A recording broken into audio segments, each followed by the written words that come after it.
Pas një periudhe të gjatë pa siguri dhe larg familjes në zonat e luftës në Siri, 5 shtetas shqiptar tashmë kanë mbërritur në Shqipëri. Në mesin e tyre janë 3 të mitur.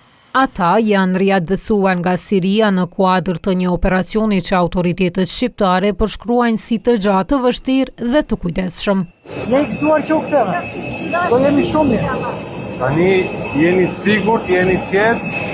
Mes të riadësuarave është një 79 vjeçare Hajrije Taushani, e cila kishte udhëtuar drejt Siris pas vdekjes së djalit të saj, i larguar për t'ju bashkuar ISIS-it. Ajo kishte shkuar me qëllim marrjen dhe kujdesin për niprit e saj.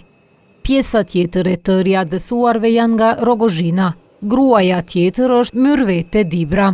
Kryeministri Edi Rama e ka cilësuar kthimin e tyre një detyrim njerëzor dhe shtetëror, duke bërë të ditur se procesi nuk përfundon me mbërritjen në Shqipëri.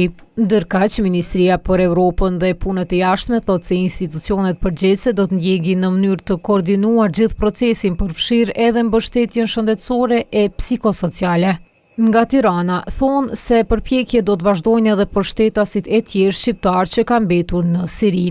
Aktualisht atje dyshohet se janë 17 shqiptar të tjerë të cilët kanë qenë në kampe siriane, gra dhe fëmijë, kryesisht jetim, si dhe 10 burra të tjerë shqiptar në Burgje dhe një pjesë tjetër të cilëve nuk u dihet fati.